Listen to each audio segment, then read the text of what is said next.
Hey, what's up everybody? I'm Daniel and I'm here with my good friend and colleague and instructor and all-around friend, Glenn Cousins. And today we're going to be talking about where is your money best spent if it's between instructionals and seminars. Now, I would say, and I think you would agree, that if you're going to spend money in jiu-jitsu and you have a gym, this is where you should spend your money, okay? You have training partners, you have an instructor, you have all of these things, you have your systems, you have all of these things that are coming from your gym. You have a game plan that's coming from your gym. Great now, resource, yeah. Instructionals and seminars just they add that flavor, they add those sprinkles on the top of the cake whenever you're talking about seminars and instructionals. So we'll go over seminars first, okay? So we were just talking a second ago, and we have been to a lot of seminars, and we've been together as well as as well as just seminars, period. And I've got some things from some seminars, some very good nuggets of information. I've had I wouldn't say game-changing influences, but what do you think on that, Glenn? You know, especially the longer you're into it, a past white belt especially, that's the time to get into the seminars, I would think. Before that, you're still learning, like, what does guard mean?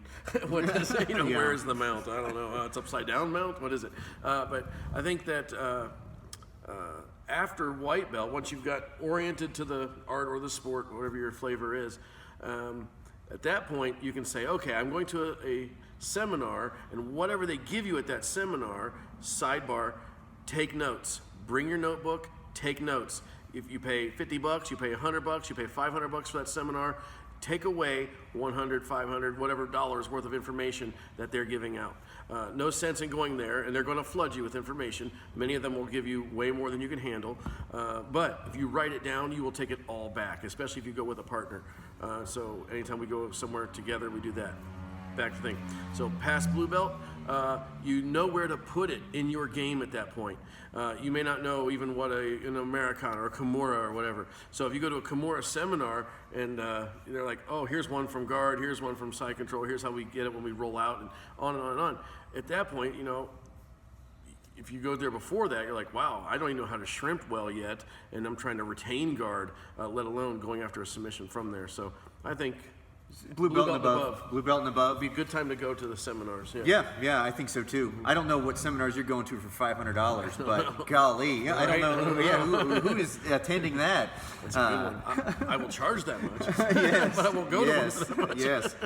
So there are absolutely seminars worth money, and some of the best seminars I've been to have been the cheapest seminars. I've picked up some really good stuff from guys that I've never even heard of, and I just went to the seminar just because it was like something to do almost, and I picked something up. You were mentioning before about getting like validation. Like when you go to a seminar, sometimes it kind of turns me off because it's a little bit of like, this is just almost like a meet and greet. You're almost paying for a meet and greet, and then you get a little bit of hands-on work with them. Maybe you get to be their uke, but you had a perspective on that was...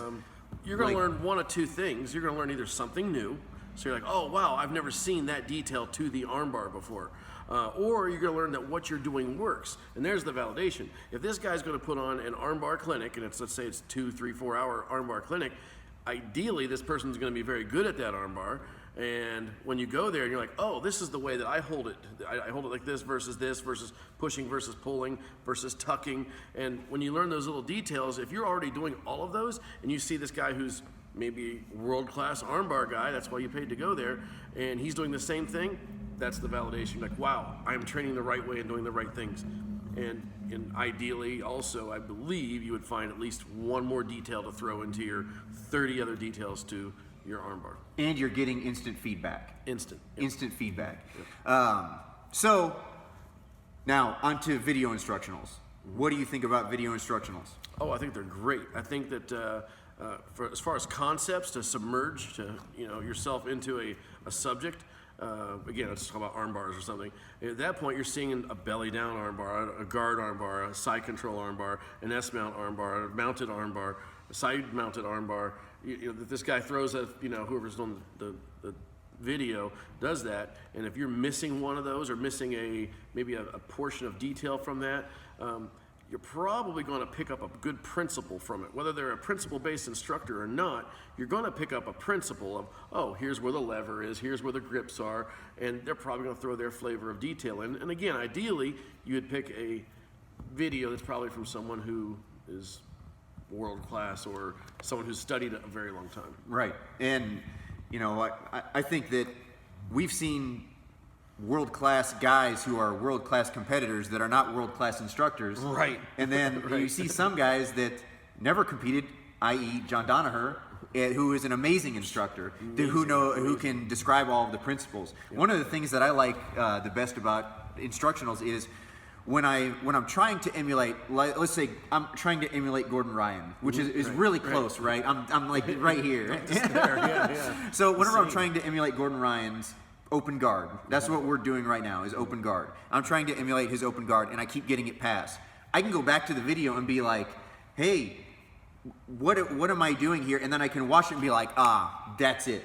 Where I can't do that in a seminar. No, I can't obviously call up Gordon and be like, hey, Gordon, but, I keep getting passed. I will say, being in the sport we're in, and I think this has been said before on the internet and everywhere else, but being in the sport that we're in, you can throw someone an email or a text or that's true. Something, and that's true. We can meet with world-class persons online and get maybe some feedback. Hey, in your video at disc 3, minute 25, we just, and again, try doing that with I've actually done that Michael Jordan. I've actually done that with Gordon. I mean, Gordon has given me several tips online because I went back to his videos and then I still didn't get my answer. You're a customer. You're a fellow jiu-jitsu player.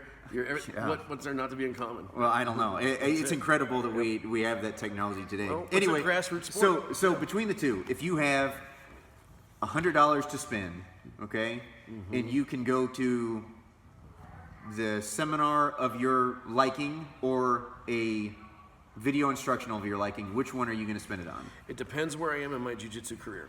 Okay, I'm talking about about blue belt and above, obviously. You said, I would say if all of a sudden I find myself not being able to get out of the arm bars, and all of a sudden there's within 3-hour drive, there's an escape from an armbar clinic or someone who can do that, and that knowledge isn't readily available with my instructor or something that closely, I would do that. Other than that, I would probably search out the video realm, check out the reviews in the videos, see what they're covering. That's the most important thing. Check the reviews. It's just like Amazon or anything else. Yep. Good reviews, it's going to be a good instructional. Bad reviews, it's probably not going to be so good. I know if I go to Hiron Gracie's seminar and I say, hey, that's a great armbar you just showed me, that's phenomenal, I didn't get these 2 details before, I had these other 4 but I didn't have these 2. Can you show me how to do the escape? And they give a great seminar. I mean, they're good. Yeah, the details are right there. Phenomenal details. Phenomenal seminar. Yep. Anyway, so in my opinion, generally speaking, I'm probably going to throw the money out for the instructional. But like you said, there's always that, If you take good notes at a clinic, you'll always have that as well. That's true. But I'll tell you right now, like I took really good notes at the Gordon Ryan seminar, and I got a lot more from his instructionals. But there's 10 hours there of his instructionals. Close to the 3 hours or 4 hours. 4 hours, yeah. Now, 4 hours is a great seminar. And it cost more to do the seminar. It cost like $200 to do the seminar, and I paid like $125 for his instructionals. You are paying for a meet and greet. Right, yeah. And I got a picture with him. Yeah. I mean, that's the idea of a video is that you can't have him come to your basement. It's true. It's like, oh man, if you had to pay for that, that'd cost a lot. His flight, his meals, his hotel. All right, right on. Well, I'm going to choose video instructional. What would you choose, dollar for dollar? Dollar for dollar. You can only choose one. Yeah, as far as education goes, the video goes a lot longer. Right on. Yep. All right, guys. I think is that it? You got anything else? Right jump in on anything? Yeah. Or? Let's see. Again, contacting those people on the video makes it great. Yeah. That's it. Yeah, I like that aspect. It's just, being able to contact them in today's day and age is phenomenal. Yep. It's good. What? That's it. All right, that's all we got. We'll see you guys. Hard work. Get off the rock, move on down. Hard work.